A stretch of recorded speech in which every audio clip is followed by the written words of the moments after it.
మనము బాప్తిస్మం మనకు చెల్లాలంటే శాస్త్రుల నీతి కంటేను పరిసయ్యుల నీతి కంటేను అధిక నీతి కావాలి. ఏంటా నీతి? ఏంటా నీతి అంటే శాస్త్రుల నీతి బాహ్య సంబంధం బయటకి కనపడేది, కానీ నిజమైన నీతి యేసు ప్రభువు నీతి ఏంటంటే హృదయ సంబంధమైనది, అలాగే బయటకు కూడా కనుపరిచేది. హృదయ సంబంధమైనది అలాగే బయటకు కూడా కనుపరిచేది. ఏంటది అంటే నేను మారు మనసు పొందాను అని నా లోపల పెట్టుకుంటే కుదరదు. లోపల బయట ఈ రెండు ఒకసారి కంపేర్ చేద్దాం. లోపల బయట. శాస్త్రులు ఏం చేస్తారంటే లోపల చెడ్డవారు, బయటకి మంచివారుగా కనపడతారు, ఆజ్ఞలు పాటిస్తున్నట్టుగా కనపడతారు. ఇది శాస్త్రుల నీతి. లోపల చెడ్డవారు, బయటకి మంచిగా కనపడతారు. నిజమైన నీతి ఏంటి? లోపల నిజమైన మారు మనసు పొంది నేను ఎప్పుడైతే బయటకి బాప్తిస్మం తీసుకుంటానో, జనాల దగ్గరికి వచ్చి నా మారు మనసు నా దగ్గర పెట్టుకోకుండా నేను మారాను అని ప్రజలకు ఎప్పుడైతే వెల్లడి చేస్తానో అది క్రీస్తు నీతి, యేసు ప్రభు చెప్పిన నీతి. ఇది శాస్త్రుల నీతి కంటేను అధికమైన నీతి. శాస్త్రులు బయటకు మాత్రమే మంచివారు, లోపల చెడ్డవారు. కానీ అధిక నీతి ఏంటంటే నేను లోపల మంచివాడుగా ఉండాలి, లోపల దేవుడు మెచ్చుకునే విధంగా ఉండాలి, బయటకు కూడా అలాగే ఉండాలి. ఇప్పుడు లోపల చెడ్డవాడుగా ఉండి బయటకు మంచివాడుగా కనపడడం ఈజీ. లోపలికి మంచివాడుగా ఉండి బయటకి చెడ్డవాడుగా కనపడడం అది అసలు జరగదు. లోపల మంచివాడు ఎప్పుడు హృదయం నిండి ఉన్న దాన్ని బట్టి నోరు మాట్లాడును. లోపలేమో చాలా మంచివాడు, బయటకు బూతులు తిడతాడా? తిట్టరు. అంటే లోపల మంచి బయట చెడు అనేది లేదు.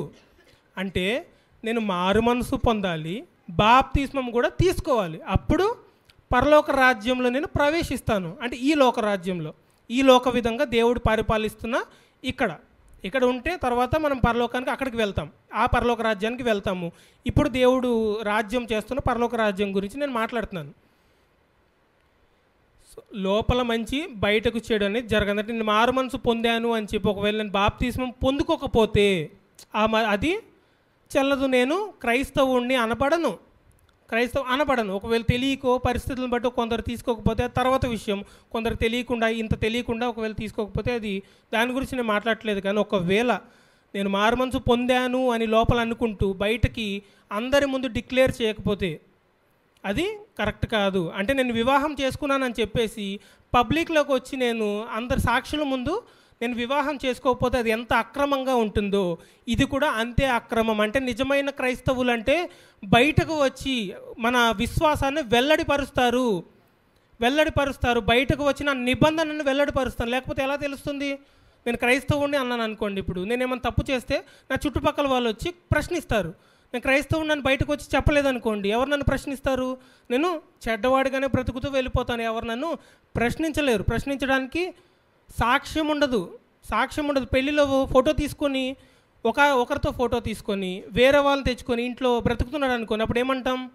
ఈ ఫోటో ఏంటి, నువ్వు బ్రతుకుతున్నా ఇంకొకరు ఏంటి అని చెప్పి ప్రశ్నిస్తాం. ఇప్పుడు మనం బాప్తిస్మం అందరి ముందు తీసుకున్నాం అనుకోండి, నేను మారు మనసు పొందాను అని చెప్పి అనుకోండి, చెడ్డ బ్రతికాను అనుకోండి, అప్పుడు ఏం చేస్తారు?